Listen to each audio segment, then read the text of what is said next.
Once you're finished with your restorations, it's time to start your recolorizations. And what that means is we're going to introduce some new color to these old photos. So what I'm going to do now is I'm going to close this image up and say don't save.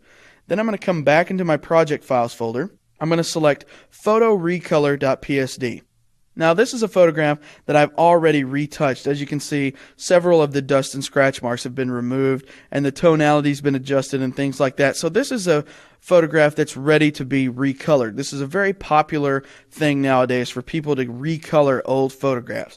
And it's something that is very, very easy to do. So what we're going to do first is I'm going to grab my lasso tool up here and I'm just going to make a rough selection of an area that I want to recolor.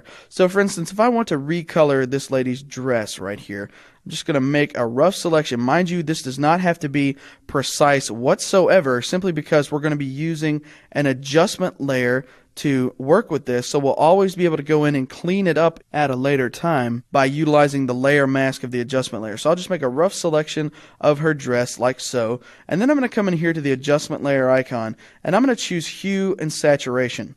Now inside the hue and saturation dialog box, there's a little button down here in the bottom right hand corner that says colorize. When I click that button there, you see there it automatically adds that reddish tint to her dress. Now for this particular photograph, I'm going to go ahead and select maybe a nice green color like so. And once I push that hue to about maybe 110, I can then adjust the saturation. Now, older photographs don't tend to look good if they are recolored in a higher saturation of color. I'm going to really mute this color down by taking it down maybe to about 10. So just so it looks like there was a little bit of color perhaps when the original photograph was taken. We want this to look as realistic as possible when we're working here inside of Photoshop. So I'm going to go ahead now, click OK, and now you see there we've got that updated preview of that layer mask there, because automatically when we created that adjustment layer with that selection made, they'd automatically base the layer mask off of that current selection we had there. So now what I need to do is I need to come in here and I need to clean up these areas that I've kind of overshot my boundaries, or I've got right here inside the hands where I need to take that green tint out of her hands. So I'll just grab the brush tool and I'm going to decrease the size of the brush because that's obviously way too big, and I'll make sure that my foreground color is set to black, and I'll just brush out these areas around the shoulders. I need to increase the opacity of my brush to 100% as well.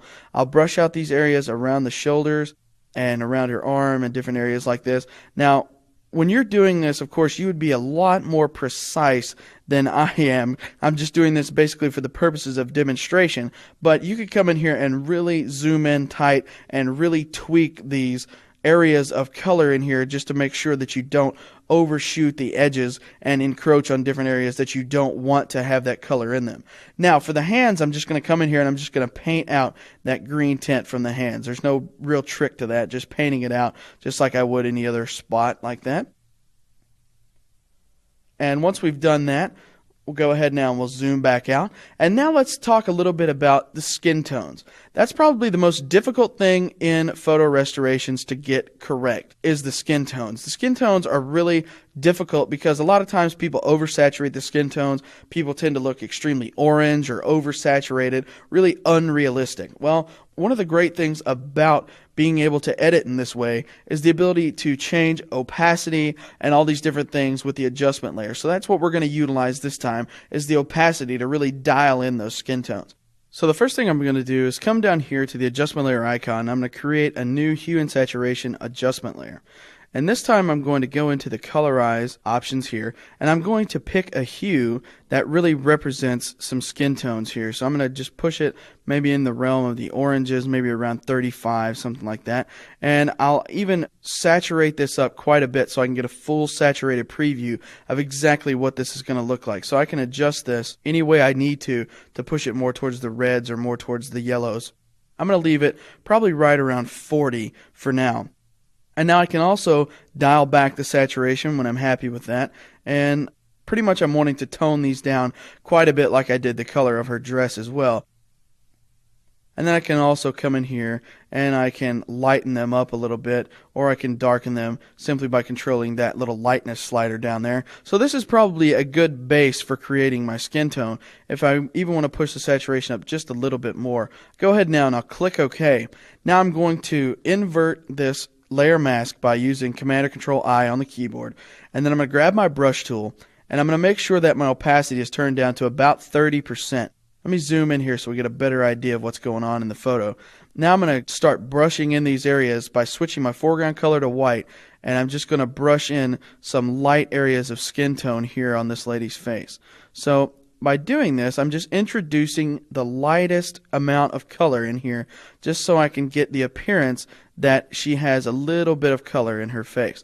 So I'm not going to overdo this simply because I don't want that unrealistic skin tone value, but just adding in a little bit of color goes a long way when you're working with these old photographs. So I'm going to paint in a little bit on her hands here as well, and I'll pan up a little bit and maybe even add a little bit of color to this gentleman's face as well, just to kind of fine-tune the recoloring here. And I'm going to stay away from all the major areas that don't have color, like his facial hair and his hair up top as well. I'm going to zoom back out just a little bit here. Now I have the ability to start adding in some other parts of their complexion. For instance, if I want to warm up the areas of her cheeks a little bit, I could go ahead then and I could add another hue and saturation adjustment layer here. I'll select somewhat of a red tone, click the colorize button. I'll warm that up just a little bit, maybe even get a little bit more saturation. Click OK. I'm going to inverse that layer again by using Command or Control I. I'll zoom in quite a bit on her face, and I'm going to increase the size of my brush just a little bit, making sure I'm still at 30% opacity, and then I'll just click once, click twice to kind of brush in that little bit of color right there on her cheeks. So we're just brushing in ever so slightly, just a little bit of color. Here's the before and here's after. You really can't see it because it's quite a subtle change, but we are adding it in there. I'm going to do the same thing for him. I'm going to just brighten up the cheeks just a little bit. Now he's got some pretty harsh shadows on his face, so it's going to be a little bit harder to tell. But you can then even brush in some more warm tones up here because his forehead looks just a little bit muted as far as the warm tones go. And then I'll go ahead now, I'll zoom back out, and I'll show you here. Here's before we even added skin tones at all, and then here's after. So you can see just how much just a little bit of color can go a really long way when you're creating these nice recolorizations on these old photographs. So now after viewing this chapter, we should have a better understanding of how to utilize Photoshop's retouching tools and also how to utilize those tools to bring old photographs back to life and then add new color to those photographs to really make them jump off the page.